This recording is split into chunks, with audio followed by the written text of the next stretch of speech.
Hi, I'm Chef Tyler Sailsbery, and we're at the kitchens of the Black Sheep in Whitewater, Wisconsin. And we're going to be talking today about butter compounds. I'm really excited. It's starting to finally warm up, and we've got starting to get that abundance of herbs. So this is something that you can go ahead and use your fresh herbs for, and preserve them throughout the season as their availability may change. So what we're going to start with here is we've got some wheat trick butter, and I went ahead and opened that up for you and got some ready for us. This is a half a pound. This is a half a container, so a half a pound of butter. And we like working with wheat trick because they just actually won. They're a great Wisconsin butter manufacturer. Worked with small family farms, and actually they were just in the top 10 for the unsalted butter competition in the World Championship Cheese Contest. So we love working with an award winner. We've already worked with them, but it's nice to see that other people know what we're working with as well. So we're going to make a basil compound butter. We've got our butter ready to go, and then we're going to go ahead and do a chiffonade of basil. So we've got some basil leaves, and anytime you're doing a flat herb like this, it's got a little bit larger size. What you're going to go ahead and do is you're going to stack those leaves. Doesn't have to be perfect, but you're just going to go ahead and pull them apart and stack them on top of each other. And then you're going to roll them up here to make the chiffonade. And so we're just rolling them into a nice tight bundle, and that's just going to allow us to cut through them faster. And then we've got our knife, and we're just going to go ahead and we're going to cut through, and it makes these really nice long strips, and these are great for decoration. We're going to do these a little bit later on when we make a squash dish, but we just run the knife through those, and they make these really nice fine dices, and you can see that didn't take long at all using that technique. So we've got our basil, and we're going to go ahead and we're going to throw that right in with our butter.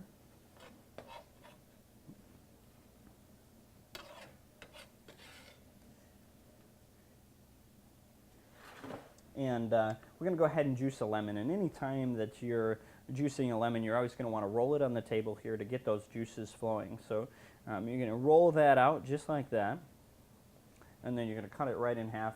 And we've got a handy-dandy little press here, but if you don't have one of those at home, you can squeeze it and use your other hand to catch the seeds. But otherwise, these work really, really well for our application. Get all that juice out of there, and that's going to help preserve that fresh taste in these compound butters.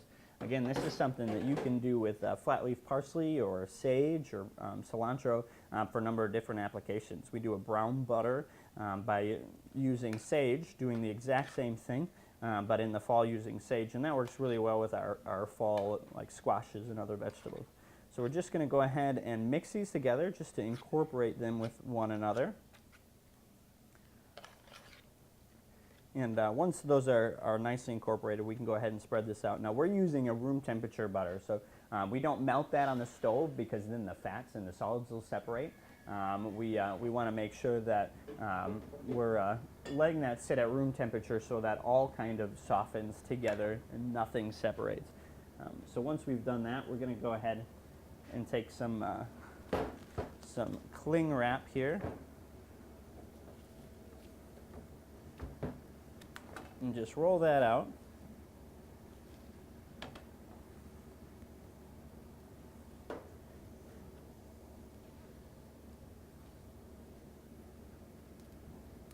And then we're going to go ahead and stick our butter right in the middle here.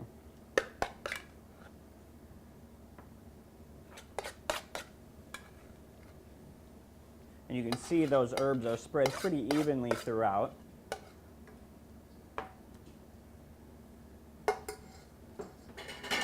And then all you're going to do is you're going to come on one end and you're going to kind of pull it over and then pull it back just like this. It's okay if a little butter escapes on you, that's not the end of the world. And then we're going to go ahead and just roll that up. So I'm going to bring that over so you can see that a little bit better. I'm going to roll it up just like this. Nice, great log. This can make for a great presentation if you want to just cut a wedge off and put it on a steak. We do that with some blue cheese and flat leaf parsley. Again, roll that up. And it's okay to get it kind of tight in there. And again, now we've got this great compound butter that we can put in our pasta. Again, we can use a number of different herb varieties to make a number of these and preserve that. You can preserve this in the refrigerator for a couple weeks. Otherwise, we can go ahead and put that in the freezer and it'll stay for a couple months.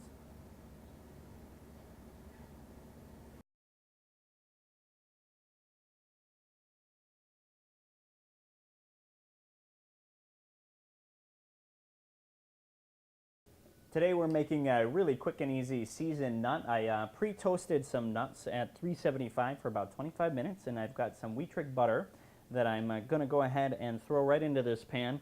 And again, we toasted the nuts. They're still hot, so that's what's going to allow this butter to melt from that heat. And then it's really, really simple. We've got some cayenne that we're putting in here, and this adds a lot of spice. You can raise or lower that based on your desire for that. We've got some great cinnamon in here. And some local honey, as well as curry. Now, curry is an interesting thing because everybody assumes that curry's spicy. Curry's not necessarily spicy. Most of the curries that we're buying are a very mild curry. So the yellow curries are typically pretty mild. And all we're going to do is mix that together with that butter, which helps it kind of coat. It's very important because it allows it to coat to those nuts, so we can get that seasoning on there. And then we're going to finish this with just a little bit of salt. So again, it's that easy to really dress something up like a nut to finish an entree well, or to make this dish really stand out and pop. We're going to use this later on our pasta.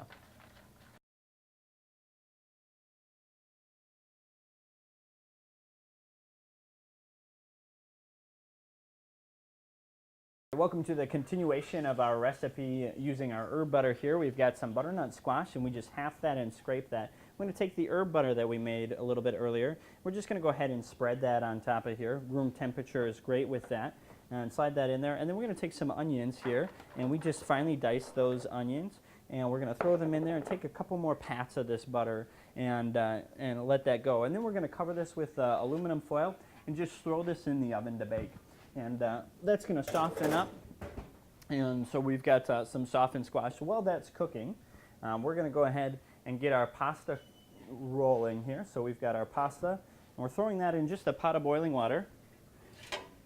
And we love that water boiling with a little bit of that starch. We want the starch from the pasta, which is really going to be kind of the sauce for this recipe. So that pasta is cooking away here, and just takes a couple minutes. We love when we use like a nice thin pasta, so that takes just a couple minutes there. And as that's cooking, we're just going to get the rest of our ingredients ready here. We've got some salt, pepper, and goat cheese. And all we're going to do is, as soon as that pasta comes out, we're going to take that cooked squash and we're going to throw that in that pan with that goat cheese to make that sauce. So I'll show you how to do that in just a minute.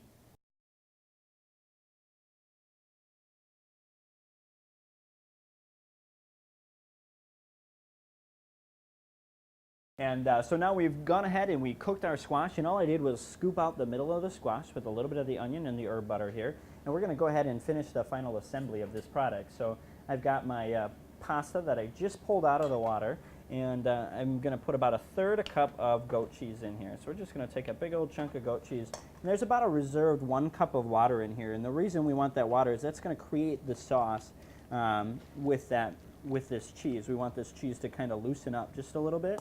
We're going to throw a couple more pads of this basil in here to get a little bit more of that flavor in there. And then we've got some basil, and we're just going to quickly run the knife through that just twice or 3 times there to get that really nice fresh flavor at the end. So we've got some of that in the butter. And then we're just going to go ahead and take some of our squash,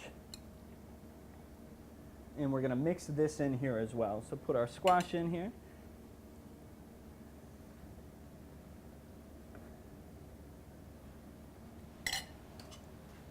And as you can see, we're just mixing this up.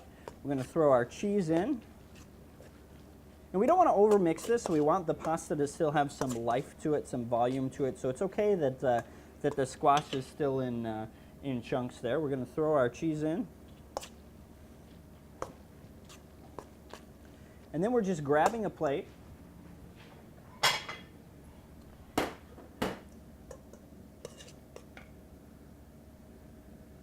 And again, you saw us make those nuts a little bit earlier on.